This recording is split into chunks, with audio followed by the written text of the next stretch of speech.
Welcome, everyone, to another episode of Optimal Health for Busy Entrepreneurs. I'm your host, Julian Hayes II, back at it again with another fascinating human, a superwoman, I should say. She has a laundry list of accolades and accomplishments, and she's only just getting started. And I'll just share a few here. She's the president and the only woman partner of the American Financial Resources, which is a national mortgage leader. And she's the most influential businesswoman to watch in 2021. And if you're watching this on video, you can see behind her the many accomplishments that she has. And she's a sought-after speaker, best-selling author, and the host of Positively Charged podcasts. And most importantly, she has a heart of gold, and she has a very infectious attitude. So I'm here with none other than Miss Laura Brandao. How are you doing? I am wonderful. And Julian, thank you so much for that lovely introduction. And it is my honor and privilege to be here with you. Yeah, I'm ecstatic to be talking with you as well. And so it's a very interesting background that you have. I dived into your book some, and it's a lot of hard work that you did. You know, it looks very nice right now that, you know, you're speaking, you're giving keynotes, but it took a lot of work. So I'm excited to share that with listeners. Yeah, you know, Julian, you bring up a very good point that sometimes when you see people at the, you know, more advanced stage of their career, it looks like one day they poof arrived and all the awards and the accolades and the titles were all just given to them. But you are very correct that there's a long road before you get there, and a lot of hard work and dedication and a lot of mistakes and a lot of failure that we learned from in order to get to where we are today. So yes, thank you for that. Very much so. And so before we start with the present and even talk about the future a little bit, let's go to the past a little bit and learn a little bit about your backstory. So growing up, what are 1 to 2 lessons that really shaped you into who you are? Well, it's interesting. I mean, I grew up we are a very, very close-knit family. So that part of it was golden, right? We grew up very blue collar. My father was a janitor for the Postal Service. My mom was an office manager, okay? Like a secretary that became an office manager. The lessons that we were taught growing up is you never miss a day of work. You always give 110% to any job that you do. You're grateful. Family comes first. And most importantly, the only person that can limit you is you. No matter what you ever want to achieve, if you put hard work, dedication, focus, and energy behind it, you can achieve it. So there's 4 children. I'm the baby of the family. And that really was an advantage because my oldest sister is 9 years older than me. So growing up, I saw all this achievement happening from my siblings. And that right there, I had that competitive advantage. Right in that beginning, I was like, man, if they're going to be first in the class, well, then I got to be first in the class and go beyond that with doing something even better. So it really kind of helped me to be the baby of the family. And I used that as an advantage. But out of the 4 of us, every single one of us became top in whatever industry we went into. Not one of us did not excel beyond our capabilities. And it's just so interesting that it was all off the foundation of you give 110%, you have a grateful heart, and you never put limits on yourself. Wow. Yeah. So salute to your family with that, just producing winners. And like you said, the foundation was built. And a lot of times when we think about jobs and how you do one thing is how you do everything. So, yeah. And this is a lesson that was told to me a long time ago, that if you're the janitor, you're going to be the best janitor.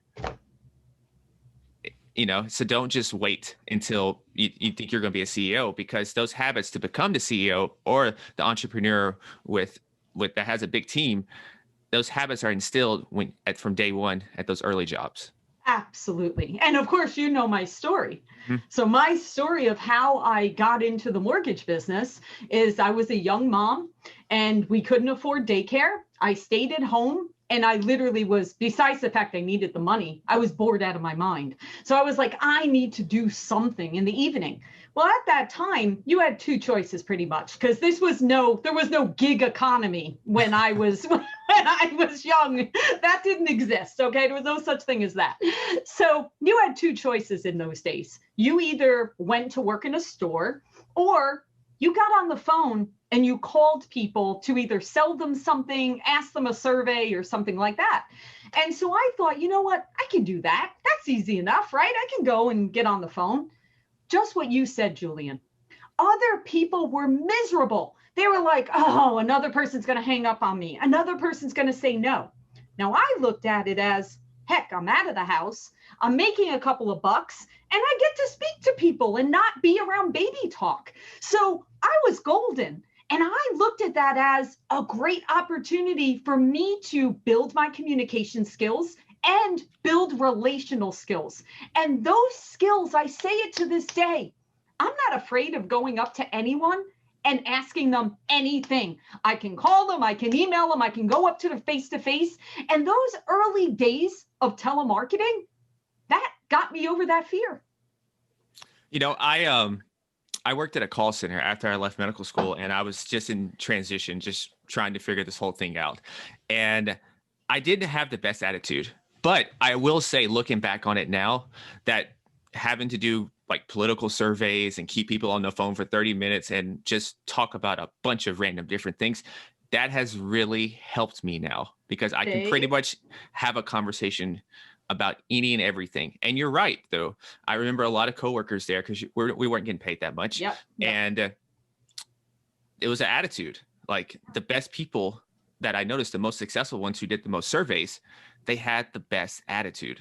Something as simple as attitude. They weren't the smartest. Nope. They just had a good attitude about it. Nope. But Julian, isn't that everything in life? I'm sorry, none of us, again, it goes back to that limiting. Growth mindset versus fixed mindset. I promise you, before we came live, we were speaking about running a marathon. You're saying you prepped for a marathon. And I said, yeah, I don't see myself ever doing that. But to be honest, what's stopping me, right? Nothing can stop me.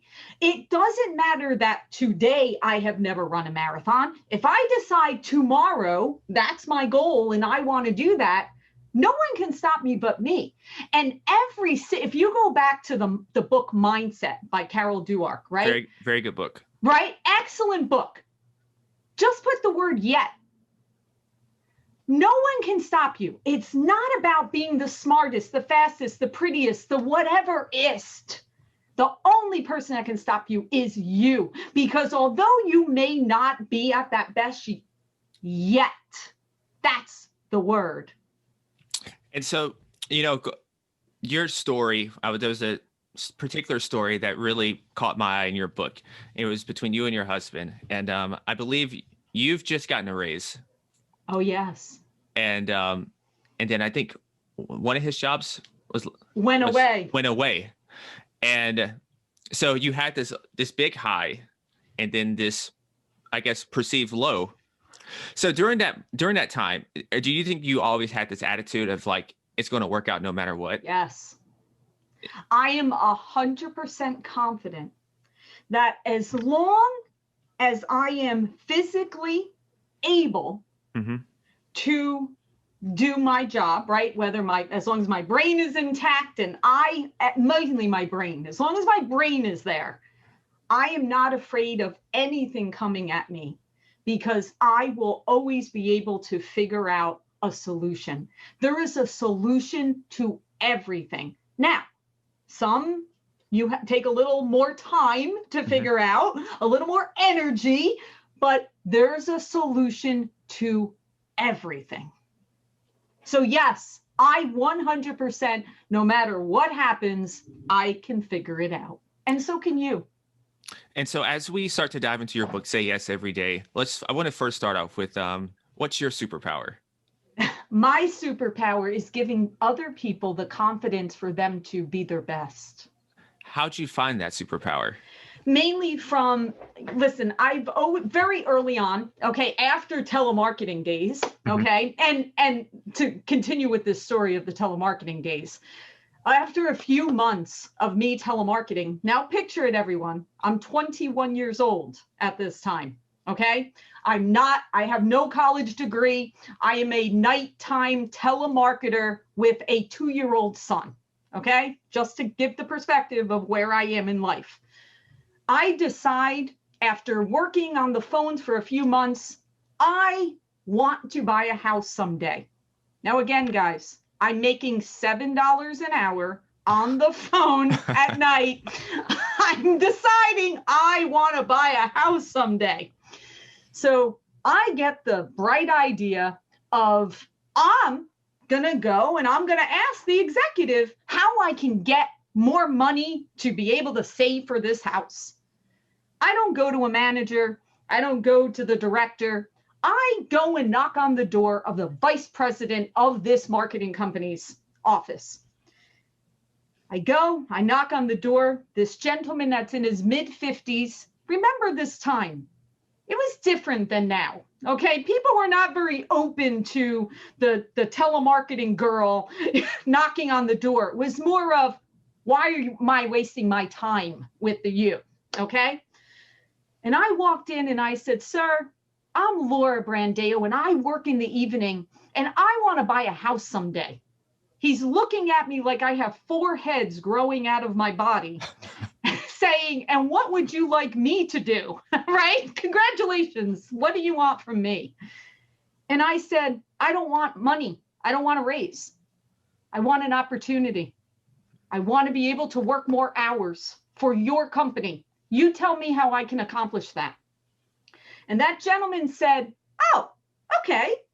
Why don't you stay late, run some reports for us, and at that time you can get more hours. So that evening I stayed late and the IT guy showed me how to run the reports. This goes back to that, do the best job no matter what your job is. When I ran those reports, I didn't just, all I had to do was print them and leave them on a desk. That was what I was told to do. That's not what I did. What I did is I analyzed the reports. I made recommendations of who would be best on what campaigns because I knew these people. These people sat next to me. I overheard them on the phone. So I knew that Julian was best working with the medical professionals because Julian is in medical school, so he knows how to speak to them. Don't put him on the other campaign because that's not his passion. I then made copies of the reports and I put them on every executive's desk because I wanted to show them how special Laura Brandao was. Well, at that moment, I was promoted immediately and I wound up taking over that marketing company and being in charge of the entire thing by the time I was 22 years old. Where this comes in of knowing how to take people to be better than they even think they are. I realized that, Julian, you worked in a call center. You know that generally the mood in a call center is very negative. There's a lot of no's, there's a lot of down, there's a lot of feeling like there's no worth. You're not making a lot of money, like you said. You feel like you're in a dead-end job that's never going anywhere. And you feel like your life is not right. This is not a good time for you. Well, that's not what it was like working in my call center. Because my husband, Tony, I'd come home and I'm like, hey, Tony, I've got this idea. I need you to make a wheel of fortune. Literally, my husband built me a wheel of fortune where I would go out and I would buy prizes. And every time you got a sale or a survey, Julian, you would come up in front and you would spin the wheel of fortune and everyone would clap for Julian. And Julian was like, yes, I've got another survey that I just did and I won another prize. My people felt like they were the CEOs of the company. And when you give people that power, their gifts come out. Because then Julian would say, hey, Laura, there's a new campaign coming in. It's contacting people that subscribe to this, sports magazine. I know a lot about that. all of a sudden people started leaning into things. They felt good about coming to work. They were high-fiving each other. They were slapping each other on the back saying what a great job they were doing. All of a sudden, by empowering them and allowing them to feel good and letting them shine in front of their peers, the best came out of them.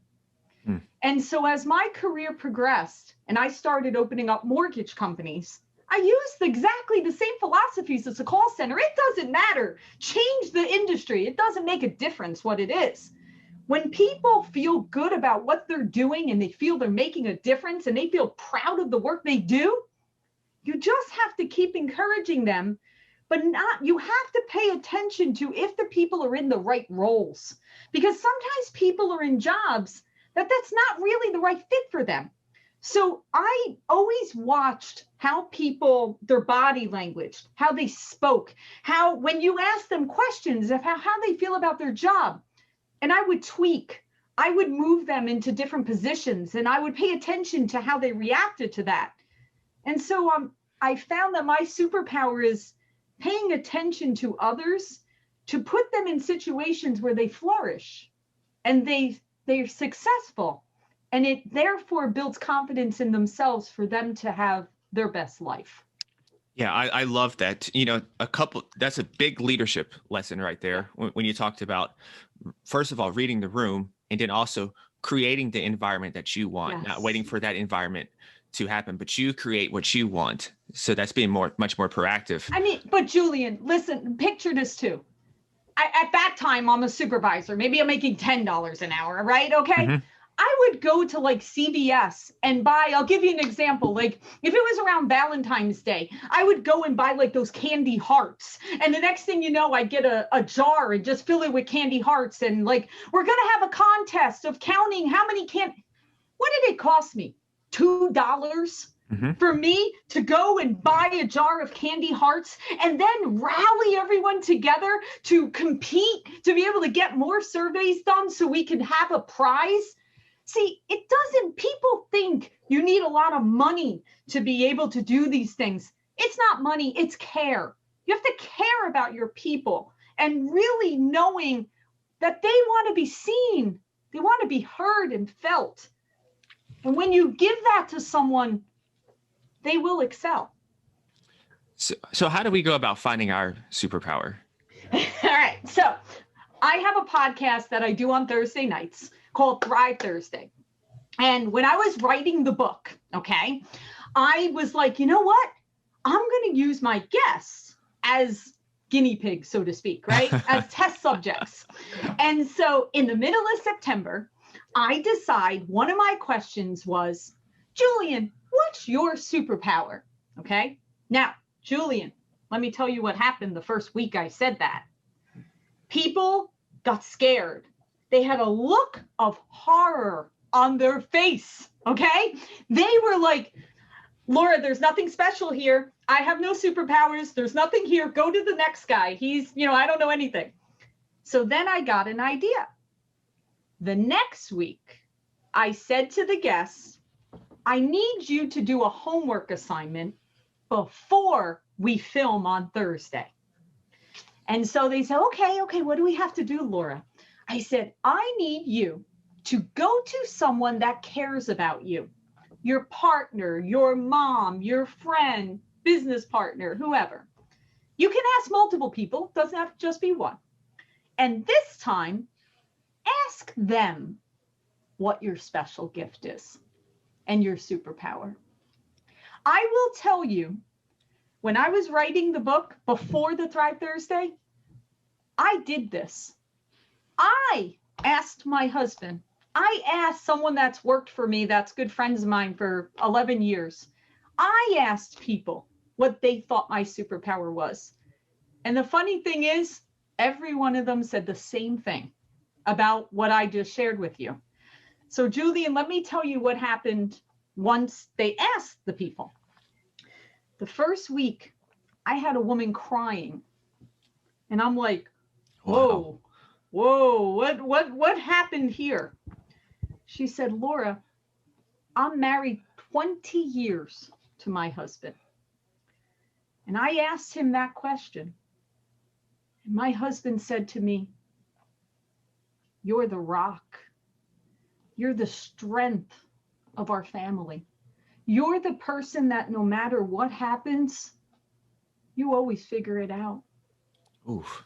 She said, "Laura, I never heard those words from my husband in 20 years. She said, that has changed me. And now I realize, now that I know my power, now I'm going to lean into it. And now I realize my place in my family, in my career. I'm the person everyone comes to when the going gets tough. How do we get help?" So, Julian, I recommend ask some people that care about you, and you'd be amazed. You will not be surprised by the answers. We all know, but we struggle with admitting it to ourselves.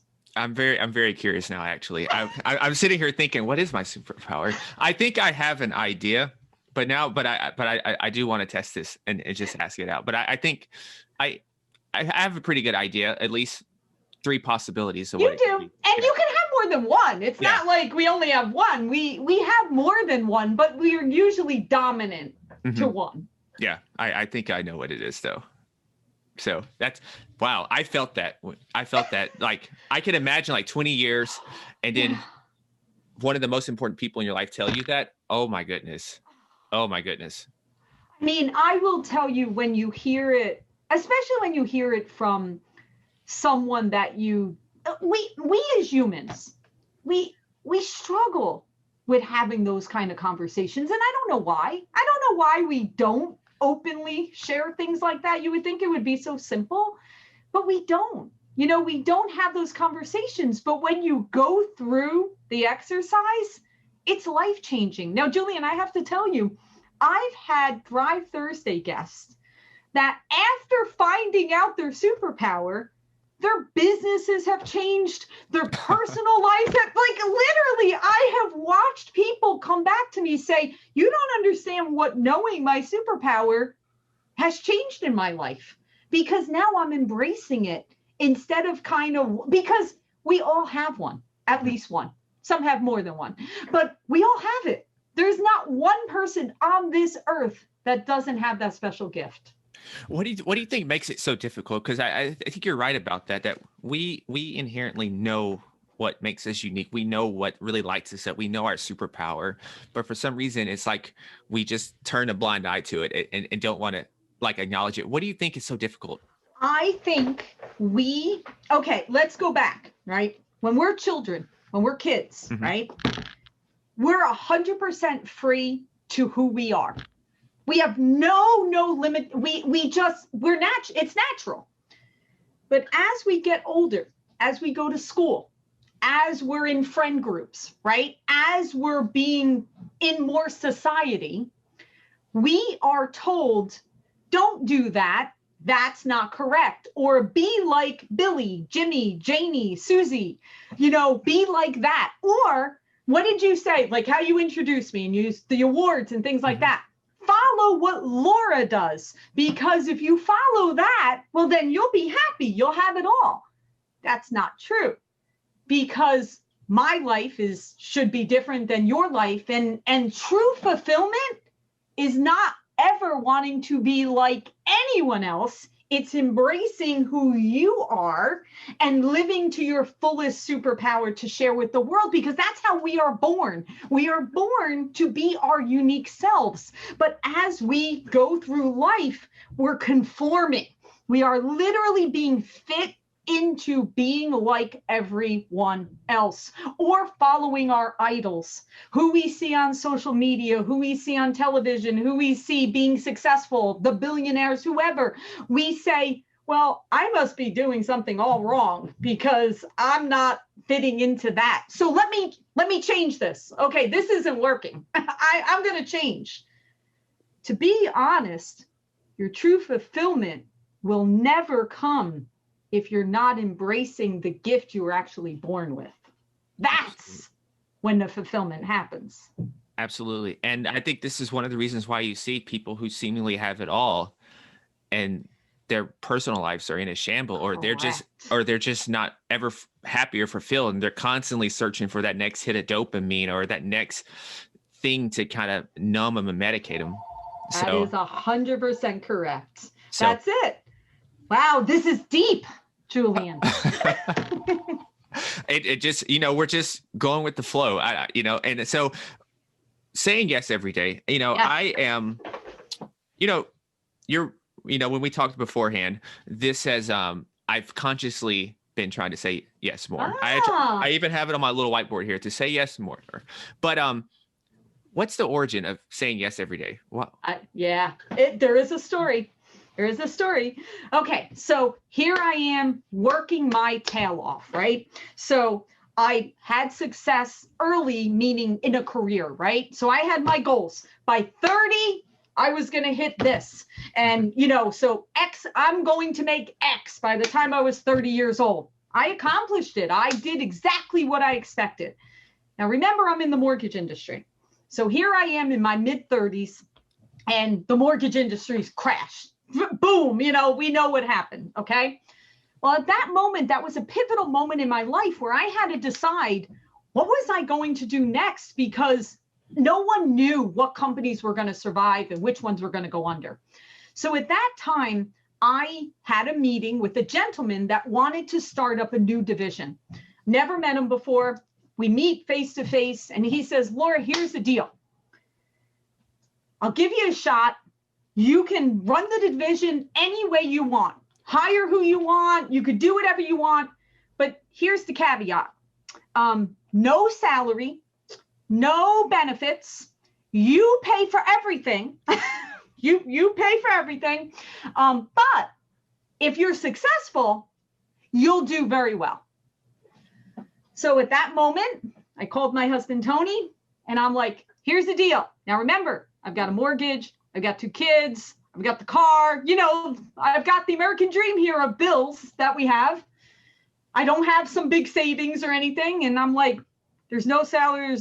He's like, you're taking the job because I will bet on you any day.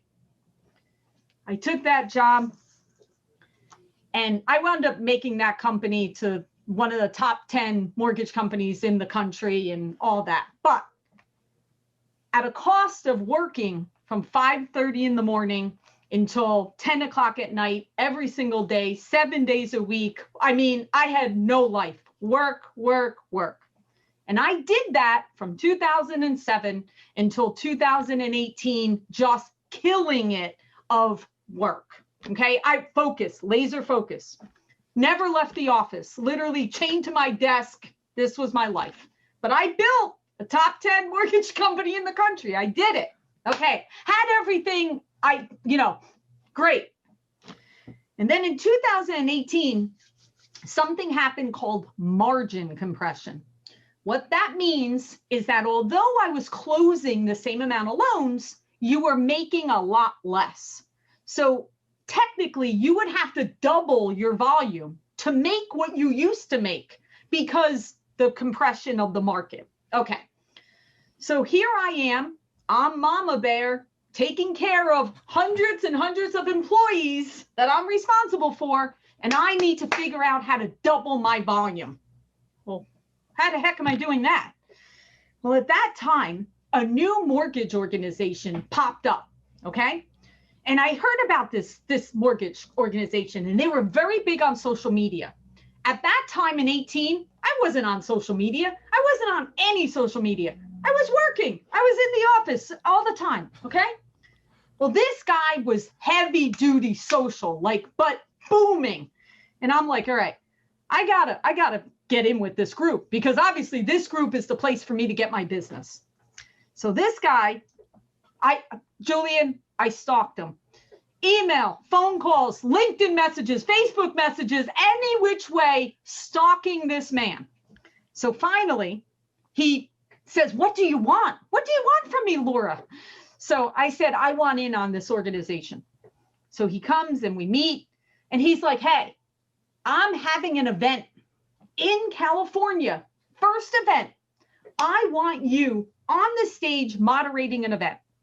And I'm like, of course, I'll be there. California, it's great. I never left the office, okay? As the time started getting closer, I got anxiety. I thought, what am I thinking? I'm in the office. I'm working my tail off. I don't go on stages. I don't speak to people. I work on mortgages. I tell one of my salespeople, hey, here's the deal. You're going to go to California. You're going to moderate this. He's like, of course. He said, yes. Well, the guy that runs the organization, he calls me. He's like, hey, I heard that you're going to get someone else. I said, oh, yeah, he'll be great. He'll be awesome. He said, Laura, no, you're going to California. You're getting on that stage, and I'm not taking a substitute. Julian, when you become an executive, no one tells you no. Everyone just agrees with you. And that man said no to me. Best thing that could have ever happened in my life. I went to California. I got up on that stage. Afterwards, I had a line of women waiting to speak to me. And I'm like, what is this? They said, Laura, we never see women executives on stage. They're always men. You're the first time that I saw someone that looked like me up there. You need to keep speaking. You need to keep sharing your message. It hit me. From there, a ripple happened. Interviews, magazines, more speaking events, a ripple. I started realizing every time I said yes, it led me to the next thing. I became president. I wasn't president when I started there. I then started women's groups. I became chairs. I started winning awards, one thing after another. And then I tested it. Started a blog in 2019. And I dedicated that every single day I will say yes to something. Whether it's something monumental like winning an award or speaking or being on podcasts or whatever, or maybe it's putting my phone away, not looking at social media.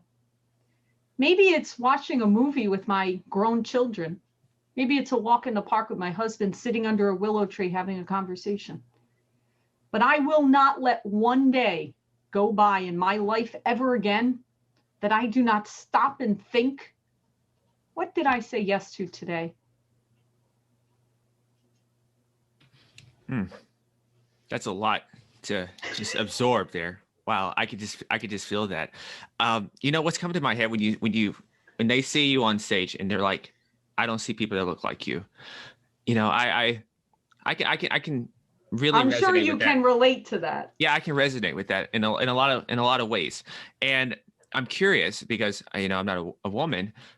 That to me it seems like, I don't know if I'm right or wrong. So for women especially, it seems it's career or family. And I feel like it's a little tougher. It's like you have to pick one. Is that Julian, you must be reading my mind. You must be reading my mind because I mentioned to you that I'm going to be in another woman's book. Mm-hmm. And the name of that book, it's out in September. It's called The Future Female Leader. And the book is written to college girls or recent college graduates, female college graduates. So, Julian, listen to this. You hit it head on. All right. So I speak at universities sometimes to women's groups, right, to the girls. And I spoke to a university in New Jersey maybe 2 months ago. And we did a thing like this on a Zoom. And they said, Laura, tell us your story. Tell us your story. And so I tell them my story. And then I opened it up. And I said, guys, you can ask me anything. Don't be shy. Whatever you want to know, I'm an open book for you. Julie, very first question. Mrs. Brandao, do I have to choose between being an executive or a mom? I was crushed. I was crushed because I would have never thought that at 20 or 21, that the number one concern that those girls have is if they have to choose. So you are correct. Yeah, I can definitely see that because yeah, I guess the reason why I had that hunch is just that I just kind of see like men, it's easier to do those things. Yeah, and you're a straight path. Yeah, right. And then just through my family, you know, it's either you were the housewife or you had a high charging career, but you didn't necessarily have the house. And I was like, this is kind of an interesting dynamic going on. But you know, so as we move on, let's talk about, you know, the last few years, you know, being most influential businesswoman. That sounds great. It didn't happen by accident. And especially like last year, you know, and I think you shared with me that was the most busiest year with the mortgage industry, right? That was literally the biggest production we've seen in the mortgage industry since before the subprime crash. You know, but that was a crazy time.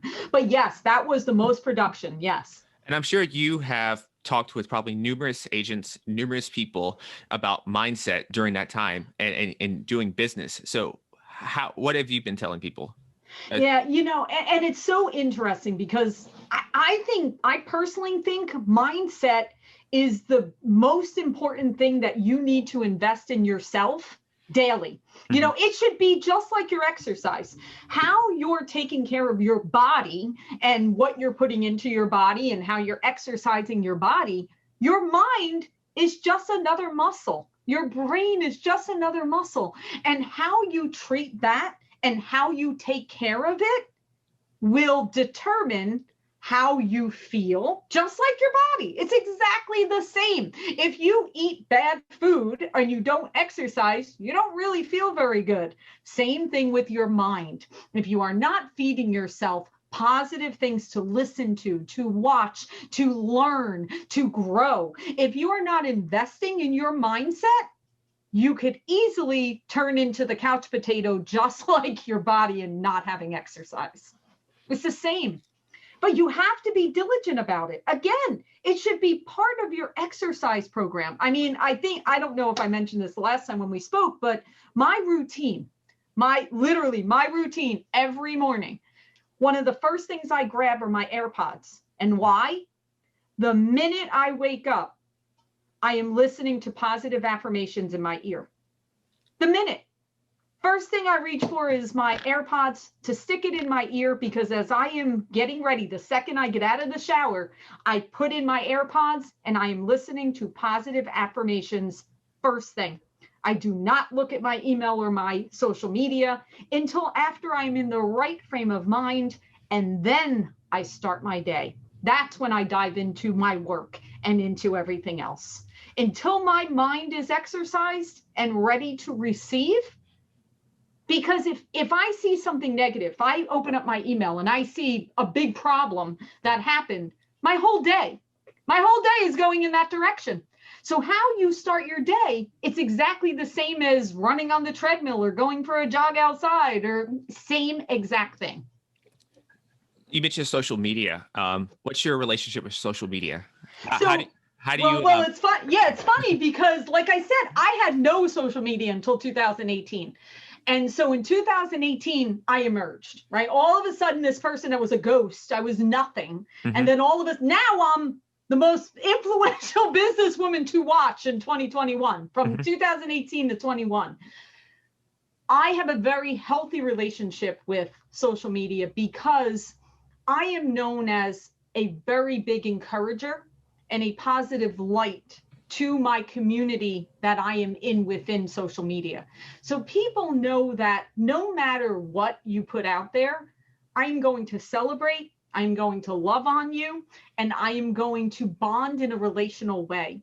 So I use it as a way to form relationships, and I've formed some wonderful relationships. And I find that women especially, sometimes they put themselves out there because they need something, right? They need that little bit of encouragement, or they need someone to tell them that they're special or unique, or they did a great job, or we need that even more than I think the guys do.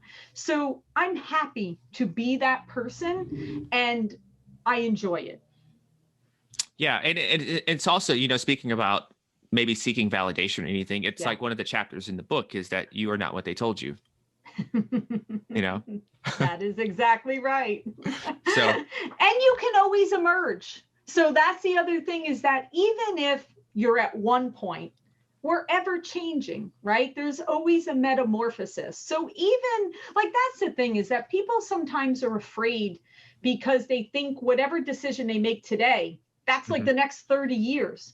No, like don't be afraid to make that change or that decision, because you're ever changing. Yeah, and a big thing especially with what you just said there, and when it comes to social media, and I had to get my head around, and I was reminded maybe a day or two ago, is that the algorithms and those feeds they move so fast that even if you put up something and it's not perfect, or you don't like, there's typos or whatever, it's going to move so fast that people are going to forget about it. 100%. Don't be afraid, but you should use it in your business. I will tell you, like right there, for me, remember I spoke about the 2018, I needed to double my volume. Just so you know, I did. It worked. By me putting myself out there and having this relationship with my clients on social media, I doubled my volume of business. And all it took is me being authentic and being myself, because for years, the mortgage industry is male dominated. Yes. So people didn't see a lot of women with high energy emerging out of the mortgage industry. So I stood out. I was unique. I was different.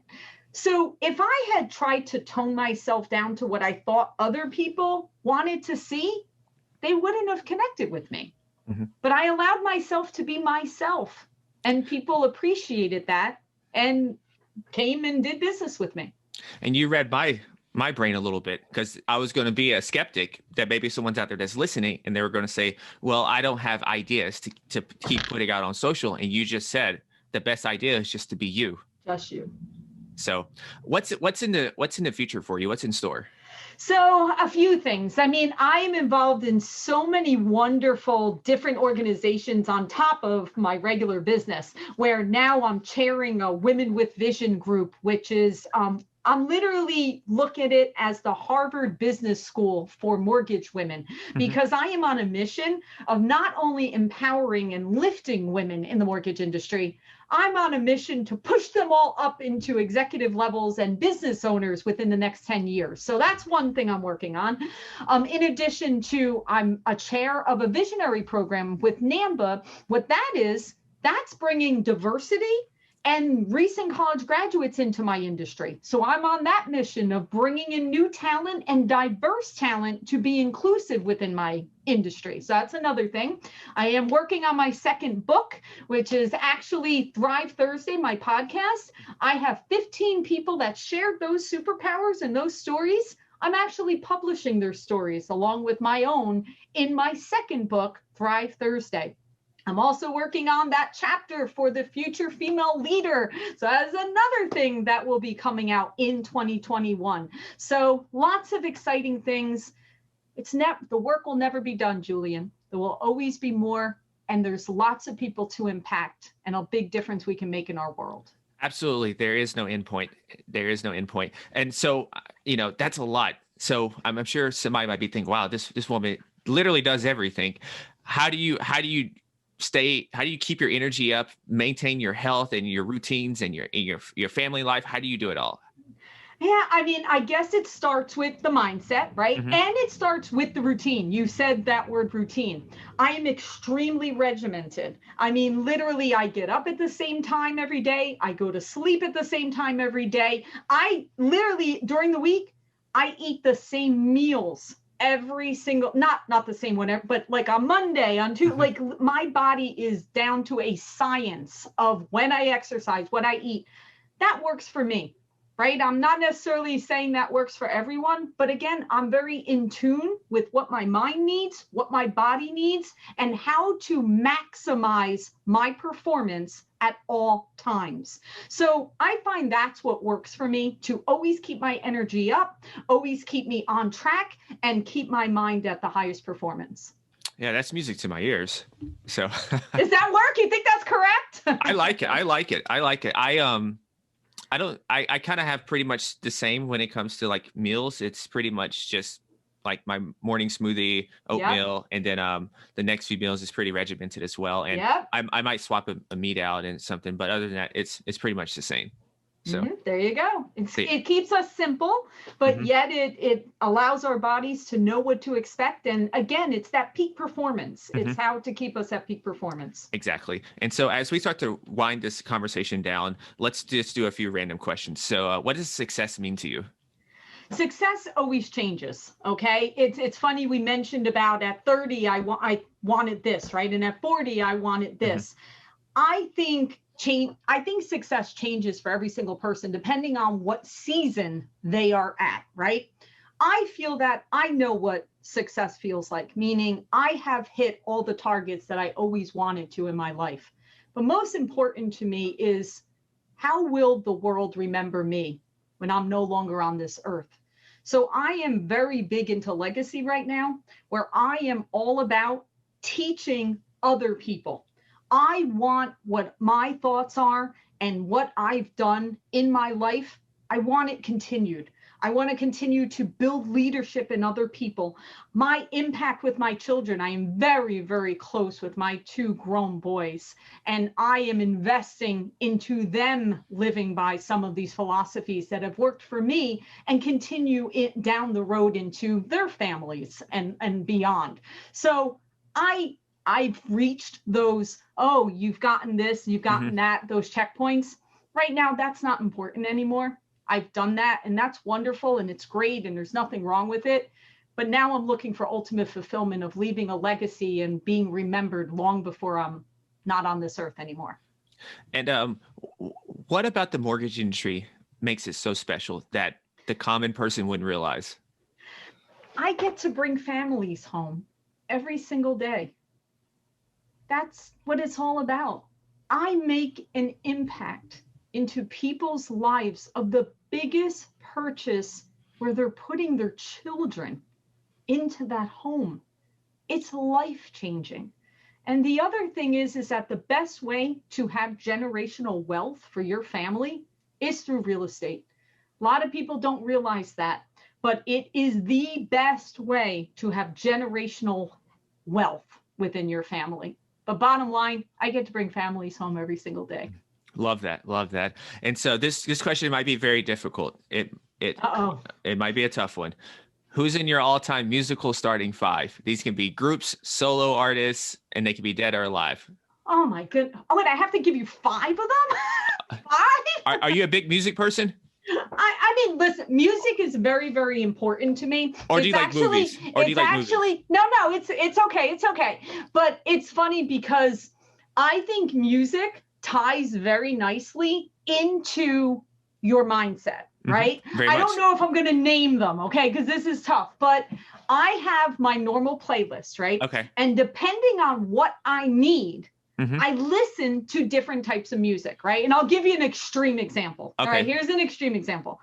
When I need to get pumped up, I actually listen to the Eminem song from 8 Mile, because I just play back over and over. You have one shot. And if you have one shot, what would you do, right? And that plays over, because don't we all have one shot? We've got one shot in this life. What would we do with it, right? If you know that you've got this and you've got this opportunity, what would you do? I remember I came out on a Vegas stage in front of 2,500 people to that song. They literally played that song as I came out on the stage. So music is very important to me, but I listen to different types of music depending on what I need. Sometimes I listen to, soft music, and sometimes I need to be pumped up, but, I don't necessarily want to name them, but but I use it differently depending on what I need in my life. I like that. Well, now you just given me an idea now. So now I might start to change this up. I might ask the person their theme song. Oh, yeah. Or I might ask, what's the song that you listen to when you need to get your spirits back up? Yeah. I mean, there's some of them. I mean, Yeah. of course, I'm going to go with the older songs, but like that Journey song, Don't Stop Believing. I like, no matter how many, it doesn't matter what year it is. It doesn't matter. It's just when you listen to the words, but I will also say, this might sound really random, but I love the soundtrack of Hamilton. I love the soundtrack of Hamilton. And I'm going to explain why. Because people will be like, what? Like, where do you come in with Eminem and then Broadway tunes, right? When I think of these guys coming together to go against England to start a new country, they have no electricity. They certainly don't have any internet. They don't have any connection, right? Like, they're on horses. And these guys come up with the idea, you know what? We're going to break away and we're going to just fight war against them and we're going to build our own country. And I think to myself, no matter what I'm doing right now, it's not that hard. It is not that hard. So if their leadership could get us to start a whole new country, what am I complaining about? I can lead a team. I can lead a group. I can make a change because you know what? They're no better than I am. I like that. That's kind of like a concept that I have in my head. I have extreme mentors. So if I think something's really hard or like, this is getting really difficult, I think about just certain different people in history. And I love the history. And I think about their situation. I'm like, well, if they could overcome that and, things are not so bad right now. I got the internet. I can email, call somebody for help now. They didn't even have none of that. So I don't think it's that bad. I'm going to be quiet. That's right. Yep. So I like that. So the next question here is, pretend you got a bottle of wine or tea, coffee, whatever your beverage of choice is, and there's 3 seats available to join you for a roundtable discussion. Oh my goodness gracious. I got to think of who I'm giving the seats to. Who's gonna join you for a discussion, and it has to exclude friends and family. Okay. This is weird, but I always have a dream of sitting down with Oprah. Okay. So Oprah is definitely one. I just read Obama's book. So I absolutely think I would love Obama. And then I think, and it was Dead or Alive. Is it Dead or Alive? Dead or Alive. I think probably Steve Jobs. Okay. I think it would probably be Steve Jobs. But yeah, I do have a thing of one day I certainly want to meet Oprah. Her story of just, So I see visionaries, pioneers, leaders, all of which is you. It's a reflection of you. Shouldn't it always be? This question is undefeated. It always perfectly matches up with who that person is inside. That makes sense. So the last question here is, somebody comes and taps you on the shoulder and they're like, Laura, I saw one of your videos. I made the decision. I want to be successful. I want to really go after it. And she's going to ask you, what are 3 things that I can do today to start becoming a superhuman entrepreneur? What would you tell her? So I think everything starts with you. You have to, because Julian, this goes back to what we were saying before. Unfortunately, most humans think that someone can give them the magic wand answer of how to become successful. They can't. I don't care how much you pay them. I don't care what program they're packaging up to convince you that they've got the answer. They don't. No one has any magic answer. But boy, is there a big, huge industry that's trying to sell people on them believing that they have the answer. They don't. Okay? So the very first thing I would say is, number one, why do you want to be an entrepreneur? Why? What do you think being an entrepreneur means? What do you think you're going to receive by being an entrepreneur. Because if you come to me and you say, oh, well, I want the flexibility and I want to be my own boss and I don't want to have to follow other people and I want to be able to make unlimited amounts of money, you're probably doing it all for the wrong reasons. That's not the reasons why you should be looking to be an entrepreneur. So the very first thing would be looking inside of yourself and as to what you are truly looking for. Because until you know that, no one can help you. And there are no magic answers. So you have to get in tune with knowing you first. Mm-hmm. The second is your why. Why do you want to do it? And then what are you trying to do? What is the true passion behind what you're looking to do? Because if you haven't done any of that, nothing I tell you is going to be effective. You're going to give up on it. As soon as I say it, you'll be on to the next person thinking they have the answer. So it starts with you. That's an awesome way to book in this conversation. This has been an awesome conversation. I am excited to go back and listen to it when I can just focus more on the conversation. And so, Laura, where can listeners keep up with you? Absolutely. Well, certainly, please feel free to connect to me on social. So that's certainly one place I'm very active and happy to connect. My website is laurabrandao.com. That pretty much links you to everything. My podcast, Thrive Thursday, where I am, what's happening, articles, everything. Say yes, everything about me, laurabrandao.com. Awesome to hear. And I will have all that in the show notes. And to the listeners out there, stay awesome, be limitless, and go be superhuman. Peace.